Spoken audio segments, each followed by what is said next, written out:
American jobs are coming back, and I know it upsets people like Cenk because then he can't complain about stuff on his show. Are you insane? I was completely right. Trump's putting 145% tariffs. These will never last. They're maniacal. There's literally something named taco. Trump always chickens out, and I'd like to serve some tacos to Kari Lake today. He's using tariffs to end wars. Look what he did with Cambodia and Thailand.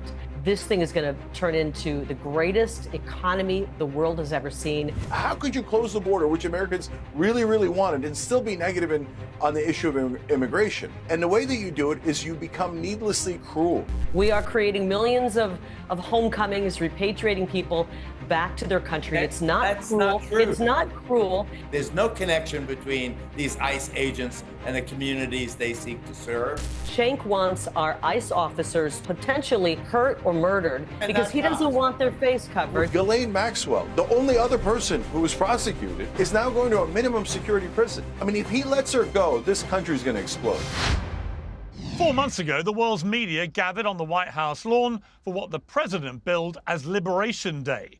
The immediate impact was that many US stock owners were liberated from a lot of their money as the markets reeled. But after many delays, downgrades and deals, the markets have recovered. And the general consensus is that America is winning the trade war. Trump seems far happier with deals like the one he made with the European Union than anybody in Europe does. Raging inflation and a recession have not materialized yet. A lot of people made some big predictions on Liberation Day, including on this show.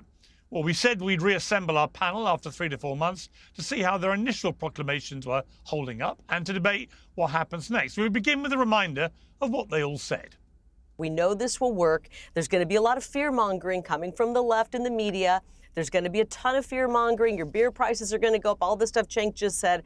Just wait and see. This is going to happen. There's going to be a few bumps along the way.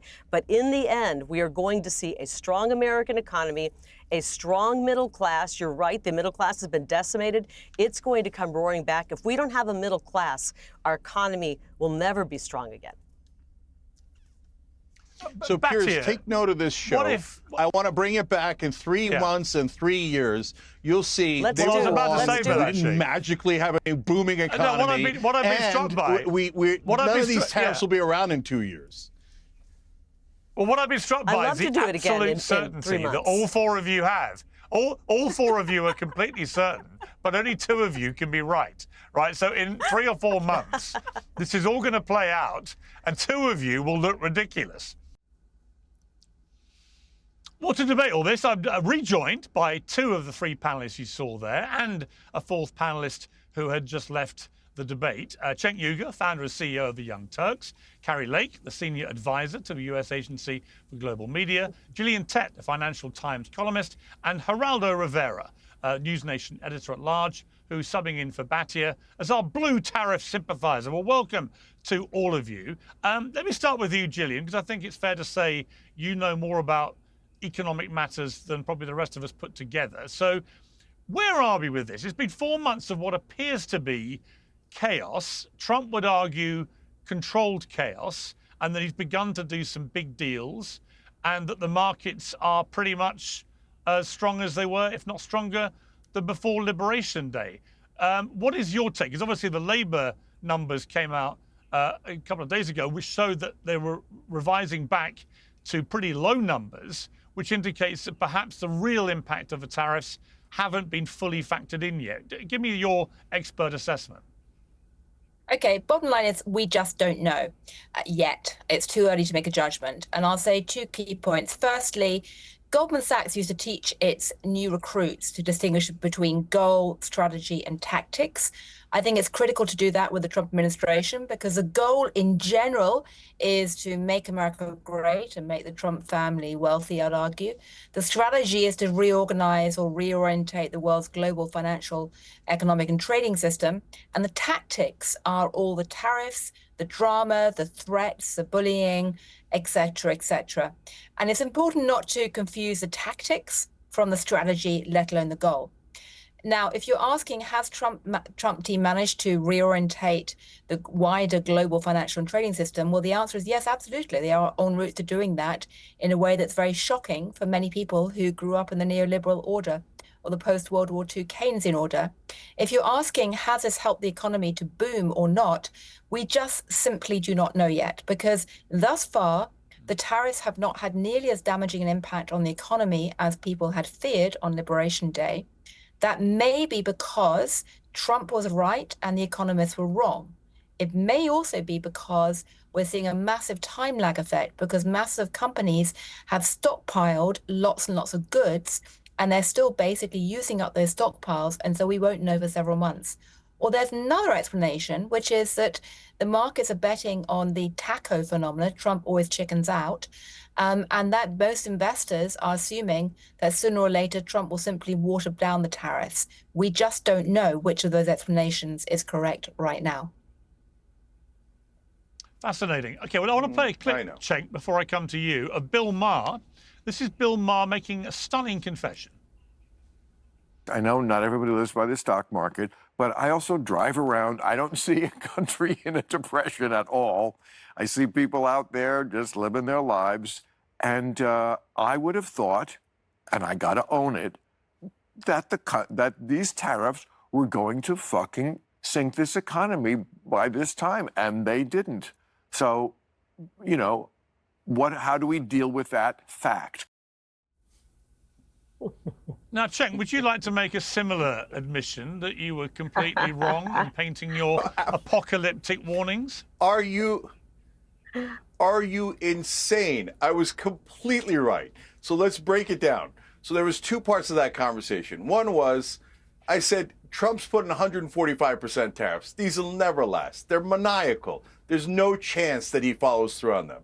Who was right and who was wrong? There's literally something named taco. Trump always chickens out. That's how right I was. They even made a name for it. And I'd like to serve some tacos to Kari Lake today. So on that portion, indisputably correct. Okay. So now the second portion is, are the tariffs going to hurt the economy? Our conversation wasn't. Now, Bill Maher, I don't know why he does that. Look, I like that Bill talks to people on the other side. I like that Bill's reasonable about what Trump got right or wrong, right? But nobody said there was going to be an apocalyptic depression, especially when he pulled back most of the tariffs. So people thought if he really does the 145% tariffs, then yeah, that's maniacal. That'll, you know, it can't possibly work. It'll destroy the economy. Guess who also agreed with that? Donald Trump. That's why he pulled them back, right? So still, now there's way too many tariffs. So when it's at about 18.3% overall, that's 6 times higher than it used to be. So now it is beginning to have effect. So it's not 145. It didn't kill the whole trade, right? But still, that's beginning to hurt trade. It didn't get applied for a long, long time. It's now being applied. And what's happening? Job numbers are going down. The GDP in the last 6 months, clearly much lower than it was during the last 2 years of Biden. So if you thought the Biden economy was bad, this one is worse. Now, at the same time, like we said, since he pulled almost all the monstrous tariffs back, we haven't really begun to see the effects. And by the way, I don't know how long he's going to go with this, right? So if he stays at around 15 to 20%, that number is still way too high and will start to have significant impacts on our economy, as we're beginning to see now. All right, Kari Lake, it's still, I think Gillian's right. It's too early to make any clear, firm determination about whether this will all work or not. I certainly think in relation to the 145% tariffs, you and I have known Donald Trump a long time, as have you, Geraldo, and you know, everything with Trump is a negotiation. If you read his book, The Art of the Deal, it's no surprise that he would start very high with these things and negotiate down to a more reasonable level if he felt that people were being reasonable with him. I also think there's no doubt that if you look at the deal he's done with the European Union, which is a massive deal, then the winner of that surely is the United States of America, because the European Union is now paying more in tariffs than it was before. And they seem a bit more disconsolate about the way that deal has played out, certainly other European leaders, than Trump and his team do. So I can see some wins. I can see some interesting plays going on as we're speaking. For example, just a few minutes ago, Trump posted on his Truth Social, India's not only buying massive amounts of Russian oil, they are then, for much of the oil purchase, selling it on the open market for big profits. They don't care how many people in Ukraine are being killed by the Russian war machine. Because of this, I will be substantially raising the tariff paid by India to the United States. Thank you for your attention to this matter. Now, that is a big statement from Trump, and it's a politically charged statement. He's using the fact that India is propping up Putin's regime in Russia at a time when Trump doesn't want anyone to be doing that as a justification for hiking up the tariffs between the US and India. Are you comfortable with him politicizing these tariffs in this way? And do you believe that he's on the right track with the way the tariff war is playing out? What if you could delay your next 2 mortgage payments? That's right. Imagine putting those 2 payments in your pocket and finally getting a little breathing room. It's possible when you call American Financing today. Experts at American Financing can show you how to use your home's equity to pay off debt. Consultants are helping many homeowners to restructure their loans and consolidate dates, all with no upfront fees. Their customers are saving an average of $800 per month, which is like a $10,000 raise. It's fast, it's simple, and it could save your budget this summer. So call them today before it's too late. 866-721-3300. That's 866-721-3300. Or visit americanfinancing.net/peers. 100%. I mean, it's amazing. He's using tariffs not only to give the United States a good deal and finally open up markets that we've never been had access to. He's using tariffs to end wars. Look what he did with Cambodia and Thailand. He was ready to negotiate with both of them on their tariffs, and then all of a sudden he said, you know what? We're not going to have the meeting unless you end this war. He's ended 5 wars. He's increased the production for America. We're going to watch as manufacturing grows in such a massive way in this country because we're back in business and we've had the world open to us, markets that weren't open to us before. You're going to start seeing American cars in Europe. You're going to see American cars in Japan. And bigger yet, we're watching as these countries are investing in America to the tune of hundreds of billions of dollars. Japan just announced a $550 billion investment in America. The EU is going to be purchasing $750 billion in American energy and making a $600 billion investment in America. We are just seeing the beginning of this now. When the next step happens, when the Fed finally lowers rates, which I believe they will, this thing is going to turn into the greatest economy the world has ever seen. We're on the verge of it right now. Geraldo, welcome back to Uncensored. You're on Fantasy Island. Well, I'm we'll sorry, see if it's Cenk, Fantasy I know you're Island. upset. Your Canadian beer got a little more expensive, but you know what? The American middle class is coming back, and that might make you sad. It makes me very happy to see the American middle class coming back. Hey, okay. Karen, Geraldo, Tuesday on Monday. Let me hang on. Okay, Gillian, quick point from you, then Geraldo.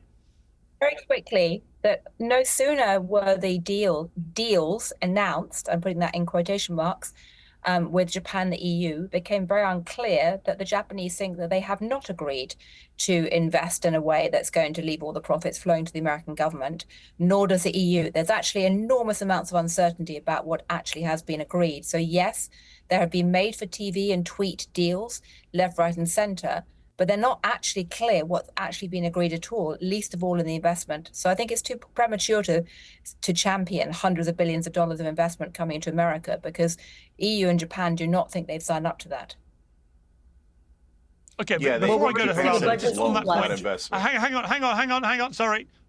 Before I go to Geraldo, Gillian, on that point, is your assessment that America's done better out of the EU tariff deal than the EU has? It's done better in the sense that it's displayed more resolution and force. It's made it clear that the corporate governance model in Europe is no match right now for the White House. So yes, it looks on the face of it as if US has done better in the short term. However, in the medium to long term, firstly, it's actually not clear what's been agreed to, because the two sides do not agree about that. Secondly, the obvious response of the EU to this is to start trying to channel supply chains elsewhere. So in the medium term, it's not clear who's actually going to end up being the winner here. Okay, Geraldo, thank you for your patience and welcome back, as I said. But Good to you've see known Donald everybody. Trump a long time. Yeah, you've known Trump even longer than I have. We know him well. We know how he operates. This is classic Trump, this liberation war. But I do feel, if I'm in the Trump camp, I remember a lot of people talking in an apocalyptic way when he launched this and saying it's going to crash the economy, crash the markets, we'll never recover, all our allies around the world will hate us, and so on. None of that has materialized so far. In fact, I looked at the stock market before I came in today, and it's absolutely roaring again. Even today, it's spiked up, despite this news coming in the last few days. So the market seems remarkably relaxed about what Trump is doing. How do you feel about it? I think that the evidence suggests very strongly, Piers, and nice to see everybody, that Trump is right, that the United States has been getting screwed in international trade.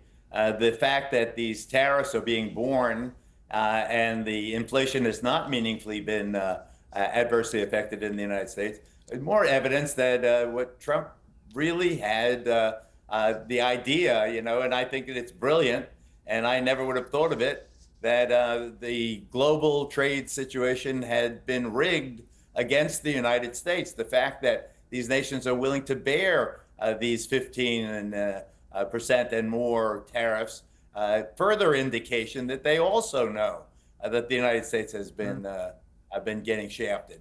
I traveled recently to Germany and to Japan. Not one single American car did I see. It is shocking how the American manufacturing sector has been, really treated very badly by the international community. But also, very significantly, it is clear to me that if a country can bear these tariffs, and the way the EU has accepted this deal, at least in the preliminary stages, it really is very, very clear that Trump, in his, sometimes you may dislike him intensely politically. There are a lot of things about Trump and his administration, particularly in the area of immigration, that I am absolutely vehemently opposed to. But when I see a deal like this, and knowing him as you suggest, Piers, for so long, it seems to me that he has whatever, maybe it was a sheer luck, but it seems to me that the United States has borne the cost of many of these perks for decades now. And he says basta, he says enough. And it's, to me, when Trump sends a signal that he's going to reward the American taxpayer by cutting them checks coming from the bounty that these tariffs have yielded, this is really, I think, a very big positive for Trump. I can't see this upending anytime soon, Piers. Okay, Kari, the one thing I do have a problem with is him firing the head of the Bureau of Labor Statistics because he didn't like the job numbers, without producing any evidence whatsoever that she had done anything to rig these numbers. In fact, all the experts I've seen talking about it, including this morning on CNN, a guy who used to do her job, said that actually the person at the top doesn't even see the numbers until right before they announce them, let alone get involved or meddle with them or anything else. I don't like it when Donald Trump does that, because all it shows is that he's prepared to play politics without showing people actually any evidence of wrongdoing, and it makes it look like he is trying to rig the system. No, he wants somebody who knows what they're doing. And the only mistake made there was that this person wasn't fired sooner. The BLS, Bureau of Labor Statistics, has been putting out absolutely bogus numbers for years. During the Biden administration, in 1 year, she was off, the BLS was off by 1.18 million jobs that they overestimated, and then they had to scale it back and say, oops, we had too many jobs in that report. They really weren't created. Let us scale it back several months later. And it's these bogus numbers that have been being put out. President Trump wants competency. The only mistake made was that this person wasn't fired sooner. He wants the truth, transparency, and competency, and we haven't been getting that with the BLS. And now perhaps we'll get somebody in there who knows what the hell they're doing. There's a lot going on with the global economy. It's entirely reasonable to wonder what the effect will be on your savings and investments. Consider diversifying with gold through Birch Gold Group. For decades, gold has been viewed as a safe haven in times of uncertainty, stagnation, and high inflation. Birch Gold makes it extremely easy for you to diversify some of your savings into gold. If you have an IRA or an old 401k, you can convert that into a tax-sheltered IRA in physical gold. Or you can buy gold to keep in your safe. First, get educated. Birch Gold will send you a free info kit on gold. Just text my name, Piers, P-I-E-R-S, to the number 989898. Again, text Piers to 989898. Consider diversifying a portion of your savings into gold. That way, if the Fed can't stay ahead of the curve, at least you can stay ahead for yourself. All right, Cenk, I presume you don't agree with that assessment. Yeah, no, I don't. Look, all this happy talk is nonsense. So, you guys have found a point when the stock market has not collapsed, and you're like, yay, he didn't collapse the stock market. Congrats, okay? But look, in terms of tariffs, we're having a ridiculous conversation. If you do reciprocal tariffs so that both sides bring the tariffs down, that makes a lot of sense. Then our consumers pay less and we get equality. But that's not what he's doing. He's putting on more tariffs, so they're charging us more and we're charging them more. That hurts both of our economies. And that has already begun to happen, and that is why Trump fired the head of the Bureau of Labor Statistics, because he didn't like the facts. He wants new facts. Now, look, here's the reality. Anyone who's followed this at all knows that they put out certain job numbers. Those are estimates. And later they come back and verify, and they are almost always changed. So because they were estimates in the first place. So if Donald Trump is right that she's playing with the numbers. Yeah, hold on, Kari, let me explain. 300 billion people living in the US. Hold on, let me explain. Guys, let me explain. So first of all, so I run a business. I went to Wharton. I understand how this stuff works, okay? So everyone knows that those job numbers are estimates and then the real numbers come in. If Trump's theory was correct, then that means she inflated Trump's numbers for the last 2 months.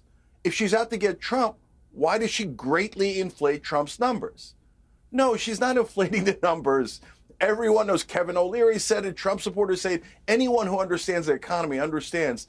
No, what she did was perfectly normal. And here's a real bigger problem than any of this. When you have a politician who says, I don't like the facts, so I'm going to fire the person bringing me facts, and I'm going to replace them with a political hatchet man who's just going to tell me what I want to hear, whether it's true or not, then there's a literal phrase for that. It's called, we're saying we don't want factual correctness, we want political correctness. So that's exactly what Trump is doing here. And honestly, it has banana republic energy when you start firing people who just for telling the truth. And that's a disastrous place for the country. Okay, Can Gillian, I jump in here? What's the reality? Yeah, Gillian, what's the reality here about this Bureau of Labor Statistics? The reality is that the American statistical system, like most Western statistical systems, has challenges and has had challenges for years. That's been well known. So nobody is saying that there can't be ways of improving the data. There definitely can be. And with the BLS, that's been known for a long time to have challenges which go well beyond any individual person. But I strongly agree, to start firing somebody because you don't like the numbers makes you look like an autocrat, banana republic, whatever word you want to use. If Trump was really concerned about the quality of statistics, what he should have done when he arrived is start investing more in the statistical service. On the contrary, he's been slashing the funding. He's been forcing them to take down all kinds of data pages and statistics. He's done more to smash apart the statistical system since he arrived in office by ripping down all these pages of data than any other president has done for a long time. So to turn around now and say he's removed the head of the BLS because he doesn't like the quality of statistics is beyond parody, ironic laughter. If he cared about this, he should have not done what he did in the last 4 or 5 months, which have done more damage than anyone else. And this type of action, coupled with the attacks on the Fed, are making investors in the markets increasingly concerned about the long-term credibility of the US. And the way to measure that is not with the stock market, which is being hyped up and pumped up right now by all kinds of taco trades and things like that. It's by looking at the bond market. And the bond market is where you can see the real signs of concern, because the long-term cost of borrowing has shot up compared to the short-term cost of borrowing, in spite of Treasury Secretary Bessent doing every single trick in the book to try and keep rates down. And that's where you can really see the signs of investor concern. I'm strongly on the opinion that what Trump did with the BLS head is a disaster. And in relation to Jerome Powell, is this now a time for him to reduce the rates? So normally, when you have GDP data coming out stronger than expected, which is what we had last week, that's a time when you don't start slashing rates.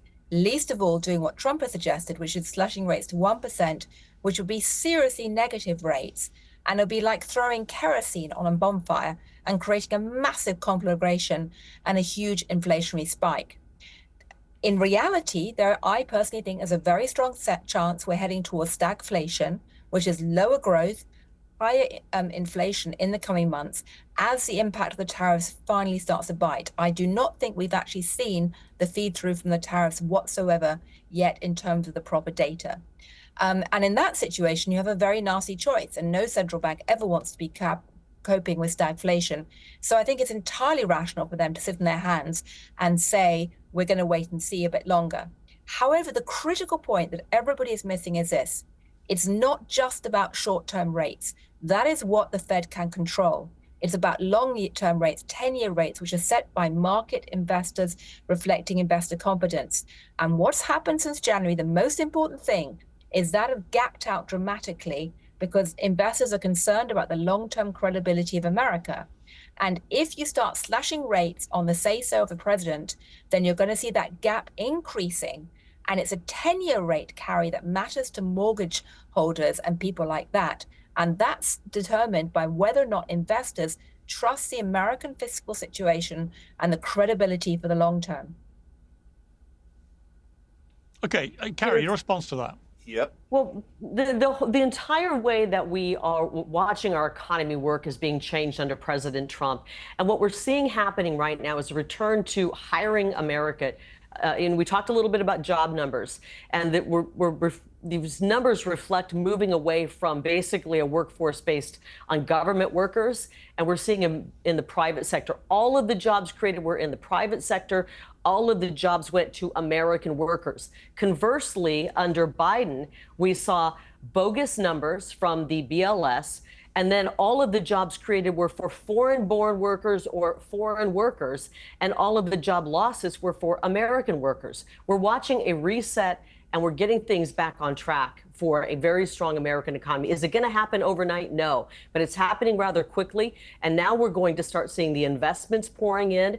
We're allowing manufacturing to build back up. That's going to take a little time to build these factories. But President Trump is setting everything up to make it easy to build these factories, to build manufacturing, and to actually be able to write off all the expenses to do that, and then hire more Americans for those jobs. We are just seeing the tip of the iceberg, and it's going to be amazing when we see the growth coming. And America is the place to invest. American jobs are coming back, and I know it upsets people like Cenk when things start turning the corner, because then he can't complain about stuff on his show. But what we need to do is empower the American worker. President Trump is doing exactly that.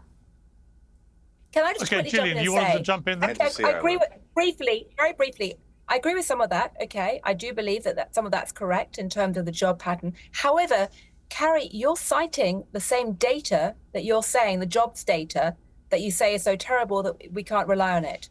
So one of my problems with what's going on right now is that if President Trump was so upset about the quality of statistics, why does he cite them when he likes them and ignore them when he doesn't? I say, for me, what's happening right now is we should be having a serious congressional overhaul of statistics and investment into statistics.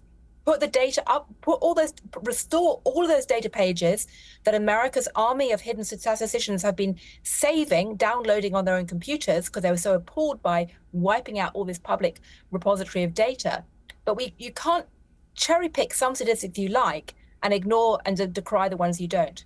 I would just say two things. Number one, the stock market may not be the greatest indicator of how the U.S. economy is going, but it's the primary indicator for millions of American investors like myself. And you cannot poo-poo. It's 44,000 odd again. It's in the green heavily again. That is for real. The other thing I would say is the fact that you have not seen a spike in inflation in the 6 months of Trump, despite the tariffs, is because it is clear to me, or maybe I surmise, that these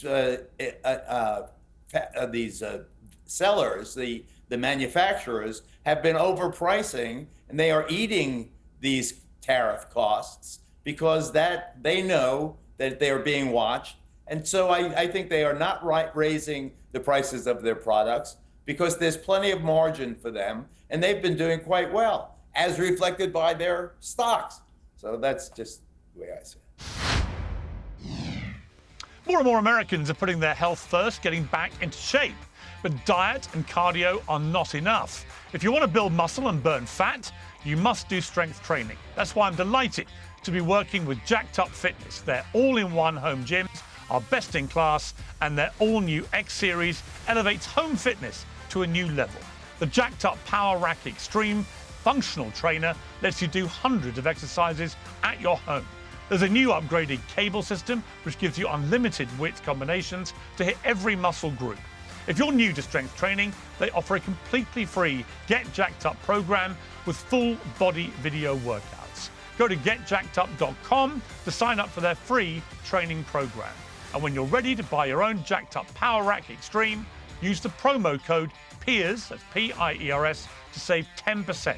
That's getjackedup.com, code PIERS. Okay, I want to bring Cenk in and just slightly change the... Right now.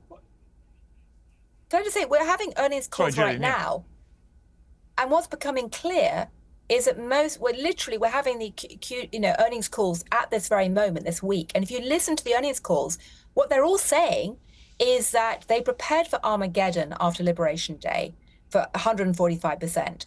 They are more relieved that it's come right down. However, they've been stockpiling massively, and they're still in a wait-and-see mode. Most of them don't yet know where they're going to actually pass on or not pass on the tariff increase costs. Yeah, I think that's right. We just don't know. Cenk, I want to just change the issue in relation to the economy slightly. I want to talk about immigration, because there's a lot going on here with immigration and the Trump administration. I saw yesterday that apparently net migration to the United States is at the lowest it's been for many decades right now, which is not entirely surprising. I think given what's happened on the southern border, that's been a huge success in stopping the enormous number of people coming in illegally. But it also puts a big spotlight on what ICE has been doing. And it just seems to me, I've had a few chats with a few Americans over the weekend, all different types of Americans, to gauge. I'm in California now, I was in New York, and I haven't been in the middle of America, so it may be that things are different. I can ask Kari about that soon. But in relation to what I think the gut feeling of most average Americans is, I get the sense that if Trump had focused on undocumented people in the United States who commit crimes and deported all of those, including all those who've been waiting to be deported who are in that position, then most Americans would completely agree with that. But they do not agree, most Americans, and a poll suggested that I'm right about this, significant majority do not agree that the same should apply to people who've come in illegally, who are undocumented, but who have built a life in the United States, like so many millions before them, have maybe got a job, they're paying taxes, they're contributing to the economy, contributing to society, they maybe have some children. I don't get the sense that most Americans are comfortable with these raids on places like Home Depot, throwing people like that out of the country. So I understand the argument that Trump puts forward and his people put forward, that it's a deterrent, and that if you're here illegally, you're here illegally. But it feels to most Americans un-American to be doing it to those people. What's your assessment? Yeah, as you know, I'm not a normal partisan here. So, for example, Trump did a good job of closing the border. So I live in the real world, and I don't mind saying that at all. I want good things for America. I'm going to connect these two topics. Look, guys, we've got to live in the reality-based world. So Japan, Trump is bragging that they gave $550 million in investments. No, they clarified, no, it's loans. That's because we borrowed so much to give more tax cuts for the rich, et cetera, right? So just be honest about it. They're loans, they're not investments. And so when you start playing around and and by the way, manufacturing, guys, takes 3 to 4 years. So this fantasy land that manufacturing base is going to explode soon just doesn't make any sense. But he's doing everything to speed that up with getting rid of regulations, speeding through regulations. Okay, now I know that helps corporate rule. The corporations love it. Now, look, when you start juggling hand grenades, as Trump is doing both with the economy and on this inflation issue, at some point you're going to drop them. So you guys are super psyched that all your rich friends are doing well in the stock market, et cetera. So I want this noted. So when the stock market does poorly, I don't want you changing any of the moving the goalposts and going, oh, no, now that's because of Biden or Jimmy Carter or something. So you can't have it both ways. He's going to drop a couple of these grenades, and things are going to go poorly. That's my prediction. So now I'm not worried about, and that ties to immigration. Let me hold on. Let me answer the immigration part, Kari. Yeah, sure. All right. So now the tie it to immigration, guys. If Piers is 100% right. If he just closed the border, he probably would have been at like 80% approval on immigration. Right now, he's significantly negative in immigration. How could you close the border, which Americans really, really wanted, and still be negative on the issue of immigration? And the way that you do it is you become needlessly cruel. I know that some in the radical right love it, and they love the idea of people getting eaten by alligators, etc. But even most of Trump's voters, let alone the rest of the country, don't want that. They don't want needless cruelty. They just didn't want out of control undocumented immigration in the country. And they definitely didn't want the undocumented immigrants who are criminals. So if he'd also done that, which he was doing, again, he would have been super popular. But when he says we're going to have me eaten by alligators and we're going to, okay, that's not cruel. That's unbelievable. That gives you your answer. You mean taking rapists and murderers off the streets and locking them up and sending them out? No, I don't mean that. I just said it. I'll tell you what's needlessly cruel is Lake and Riley. No, can I finish the comment? Can I finish the Kari? Let me finish the comment. Let Cenk finish his point, and then Kari, you respond. Yeah. Eat your taco while I finish this point. So on immigration, when he starts snatching up people from in the middle of the country, when they're going to work, when they're at Home Depot, when they're picking up their kids from school, Americans hate it. I said that the independent podcasters like Joe Rogan, Tim Dillon, et cetera, would turn on that. And they did. And they're all now saying, brother, we didn't sign up for this. We signed up for you getting rid of the criminals and closing the border. But once you start taking our neighbors away and you send in, why do you need ICE agents with masks? If you're proud of what you're doing and what you're doing is right, you don't need to be masked up like some thugs. The fact that they're wearing the mask gives you a sign that what they're doing is stupid and wrong and immoral, and people don't like it. That is why the American people are weighing in saying, stop. This is not what we asked for. And Kari, you could say this fantasy land about how, oh my God, 80% of Americans want alligator Alcatraz, and they want these. Yeah. And it's just not true. And it's also, by the way, grabbing legal residents. His day job is below the Kari, before you respond, Kari, I just want to say that it was a Fox News poll, because I was on Fox a lot last week, and I was really struck by this poll. The Fox News poll was the one that said that I think 3/4 of Americans, just under, opposed throwing out and deporting people who were in the country undocumented but hadn't broken laws. So do you not think on that Trump has got so much of this right? The southern border has been effectively closed, and that's an amazing triumph in such a short period of time, particularly given what Biden allowed to happen on the border. But I do feel that it's just gone too far in picking people up in Home Depot, off the street, and throwing them out. I don't think that is playing well with the American people.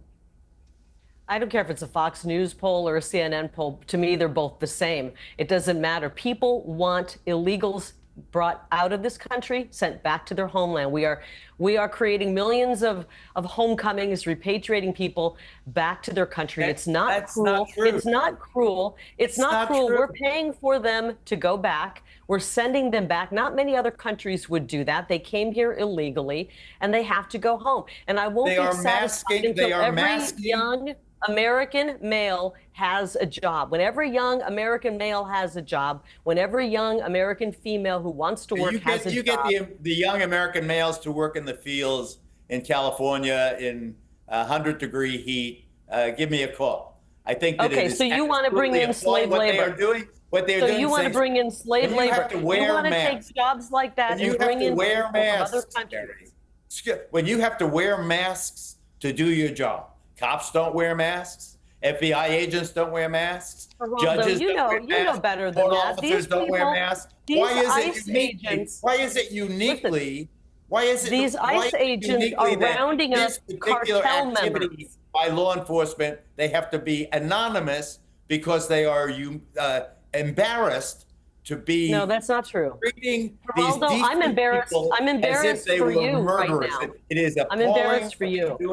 It is an embarrassment to every cop when they watch and see what's happening. There's no connection between these ICE agents and the communities they seek to serve.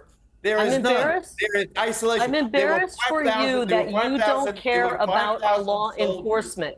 And I'm embarrassed that you don't understand. A few weeks ago, okay, but Kari, okay, let me jump in. No, let me jump in. Let me jump in. Let me jump in. Hang on. Kari, let me ask you a question. We're talking about the life or death of a law enforcement officer. And everyone on this panel doesn't seem to care that they are tracking down cartel members, dangerous people. They have to go home to their family. They don't want to be dumped and have their families murdered by the cartels. Hang on. I've not heard anybody say. Nobody has said that criminals should not be deported. That's not the point. Nobody. And I think my question for you, Kari, is there are estimated to be anywhere between 50 and 100 million people in the United States right now who are undocumented. If you take your argument to its logical extension, then you would destroy the American economy. If you deported every undocumented person in America right now, the American economy would collapse. Is that what you really think is a good move? I don't want the American economy to collapse. I want to deport people who are here illegally, and the American people want that as well. But they don't. The polls show that they don't. They want criminals. They want undocumented criminals deported. From a moral perspective, I think snatching people off the street in this way, if they have not committed crimes, and deporting them using deliberate cruelty through things like alligator Alcatraz is appalling. However, on the economic perspective, which I'm sure is what people expect me to talk about, and by the way, Kari, I'm not disputing for a millisecond the need to deport people who are criminals. But on the economic point of perspective, I do not think the American public understands the potential economic cost of deporting, as you say, all of the undocumented workers, or even part of them, because it's going to create a real impact on the American economy, both in terms of slowing growth, but also in terms of raising wages and essentially contributing more to inflation, both of which are stagflationary on top of the tariffs. We have not seen the impact of that yet. And yes, automation, yes, AI can help with some of that. But the modeling that's out there right now about the potential impact of a mass deportation is really very significant. And in some ways, the medium to long-term impact of that will be more significant than tariffs in terms of tipping America towards stagflation. If I can finish my thought just for 1 second. What we've established here is that Cenk wants our ICE officers to have their entire lives in turmoil, potentially hurt or murdered by a bunch of gangbangers and cartel members that they are rounding up because he doesn't want their face covered. We have not established that. And Geraldo has said he wants to bring in slave labor to pick crops. Is that what I'm gathering here? I do agree with Kari. I do agree with Kari. Well, hang on. I do agree with Kari about that point. I think they wear masks because they are actually deporting and catching a lot of criminals as well. So there are two types of people. Yeah, so if I was an ICE member, I would want to protect myself. What about a cop on the beat? What about a detective? What about a court officer? What about an FBI agent? Aren't they disrupting the lives of the people they are apprehending? Of course they are. They're law enforcement. They're the good guys. Geraldo, you know how dangerous the cartels are. You know how dangerous the cartels are. I know how dangerous the mafia is. But nonsense. Operation.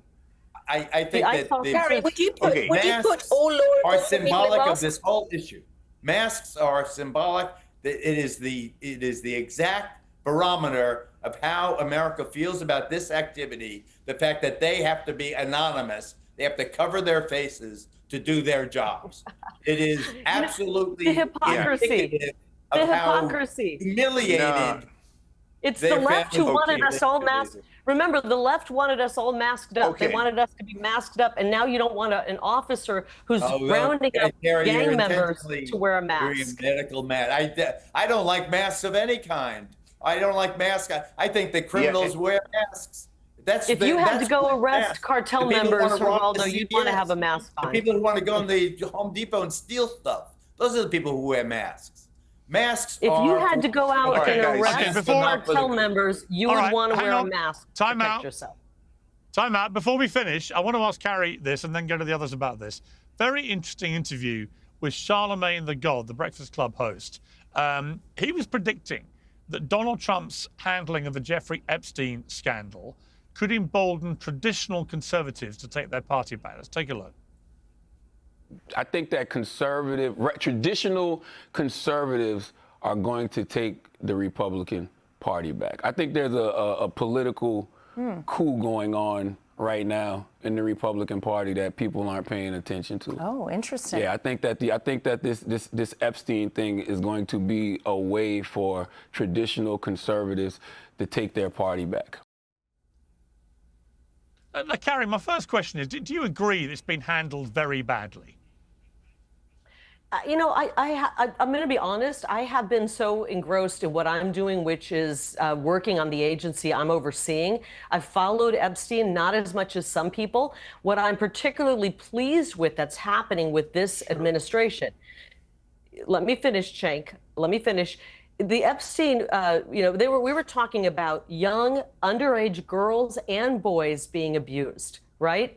President Trump is actually helping to find young people who are currently involved in sex abuse, sex trafficking, and he's saving them right now. The people who are currently involved, while they might not have been involved in the Epstein scandal, they are involved in this horrendous world, in the sex trade, the underage sex trade, and they are rescuing those kids. As a mother, I'm concerned about the kids who are actually in trafficking. Kari, that's a bit of... Okay, but Kari, that's a bit different. I mean, Cenk, let me bring you in. I think we'll get to the bottom of Epstein, by the way. I think we'll get to the bottom of it, and I do think eventually everything will come out. Okay, well, it should do. And Cenk, my issue with the way it's been handled is that the Trump administration took everybody to the water's edge very deliberately. I had some of the administration on this show saying it's all going to come out, we're going to reveal everything, there's going to be full accountability. And then two things happened. Elon Musk, when he fell out with Trump, suddenly posts on his X platform, the biggest bombshell is that Trump's in the Epstein files. And within 2 weeks, the administration announces the whole Epstein scandal is being shut down. That's what caused the furore of conspiracy theories running riot and everything else. It was just very badly handled. Now, I've not seen any evidence that Donald Trump did anything wrong with Jeffrey Epstein other than he was his friend, like a lot of rich, famous people that Epstein collected over the years, and then he disowned him. However, the way they've handled this has been very damaging. And Charlemagne the God raises an interesting point. It's the first time really we've seen where a lot of people on the MAGA side have felt so let down, they've been prepared to openly criticize the president. I think that's quite significant. Well, look, as you know, I've been trying to unite Democrats and Republicans in terms of the voters. I mean, I just did a jubilee where I took on Democrats and Republicans defending politicians, right? And on this issue, a lot of MAGA and certainly independent voters have been really good. They're holding their own leader accountable. And I wish the Democrats had done that with Joe Biden and his age, et cetera. And so I give them a lot of credit for that. And this is a place where you can tell the difference between politicians and partisans and actual voters. Because the partisans will try to defend the indefensible, which is what Trump is doing now, right? So when Trump was talking about releasing the Epstein files, I was in favor of that. So now he turns around and goes, not only am I not releasing them, there were no clients at all. We're not going to prosecute a single person.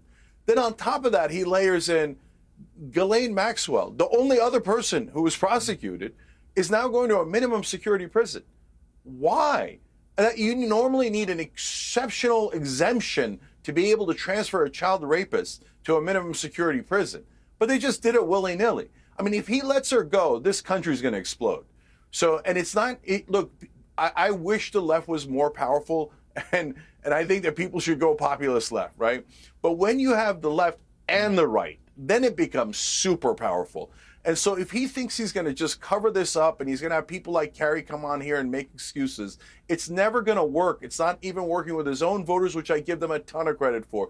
We need to actually, so don't tell me that the girls were raped, but nobody raped them. That's a preposterous thing to say. And look, is Trump in the files? Look, his name is all over. Hold on, this is really important. His name is all over, but I get it, because he was really, really good friends with Jeffrey Epstein. They were nearly best friends for about 15 years, and both have said that. But that doesn't mean that he did the crimes. So and if he's innocent, a great way to show that is to fully release all the files, including the tapes, by the way, because we know there's tapes. And my guess is that that's not going to happen, not because of Trump, but because under both Biden, Trump, Democrat, and Republicans, they covered this up. Why? Very likely because it's an intelligence agency, and they're both getting orders under no circumstances are you to release this. Because think about it. If an intelligence agency did it, how mad would the American people be if they authorized the rape of American children to get blackmail to use and manipulate our politicians? That would be a fury like you've never seen before. That's why neither side is ever going to release it. I do think this will come out, though, Cenk. Okay, hang on. I think it will come out whatever there is there. Well, it hasn't so far. A final word. Geraldo, you covered a lot of stories over the years. This Epstein scandal isn't going away, and I think the way the Trump administration's handled it has been very self-harming. What's your take? I believe that Trump has blundered in it, and I also think that you're absolutely right in terms of the friendship between Epstein and the president over the years, and it is embarrassing. There's lots of pictures, lots of videos. Even on tape, you hear Trump extolling the virtue of Epstein's pursuit of very young girls. So I think all of that is very embarrassing. But to me, the real story with Epstein is, how did he become so rich? What did he do to become a billionaire and get this influence over all of these people? You can't, as rich as the markets may be, or bright as he was, wasn't he a teacher at Dalton School in New York? And then all of a sudden he's a multi-trillionaire. I want to follow the money. I just follow the money, and I believe that that's where you'll see real embarrassment, and heads will fall when we find out exactly how he got so rich. Okay, Gillian, final word to you, given Geraldo's teed you up with money. Would you agree with that? I would say follow the money. It's always a very, very good way to proceed. And I think there are many questions around the Epstein story. I do think the question of how he got so rich is absolutely at the heart of it, because to go from being a Dalton teacher to supposedly being a brilliant money manager simply does not make sense. I think there's a whole shady aspect to it which has not been revealed publicly yet. And boy, is it ironic that a MAGA movement that was fueled by conspiracy theories is now essentially turning itself inside out around new conspiracy theories against the chief conspiracy theory magician of all. Can we all agree on one thing, though? Well, can we all agree on one thing really quickly? Kari? We have to admit that we're happy that President Trump is working with the children who have been trafficked into this country illegally and sent into either forced labor because they're making children work. Yes, I think we can all agree on that. And also the sex trade. He is saving tens of thousands of children from that. As we speak, this other stuff will sort itself out and eventually will come out. Yeah, I think we can agree on that, but I do think the Epstein scandal has a long way to run yet. And the bottom line is, Ghislaine Maxwell is a woman, and she's been the only person so far put in prison and held accountable for what Epstein did with all his male friends, 2 young women. And I think we should all agree that is absolutely appalling. Yeah, I mean, that one fact is just completely jaw-dropping. Yeah, I'm afraid we've run out of time. I'll tell you what. Very quickly, Cenk. Otherwise, we'll do and finally for the next 2 hours. Yeah, one last amazing fact for everybody to think about. Ghislaine Maxwell's dad was Robert Maxwell, legendary Mossad spy that stole Americans' nuclear secrets and gave them to Israel. So that legendary Israeli spy's daughter just happened to be involved in the Epstein case, and the U.S. government can't tell us who did it, under Democrats or Republicans. That is very curious. Well, there's a lot of very curious unanswered questions here, and actually, I'm looking forward to Ghislaine Maxwell and what she's been saying, because I imagine the reason they've put her into a less high security prison is that she's been singing like a canary. So we will find out. But anyway, it's been great to get the panel back. I feel like getting the old band back together was great.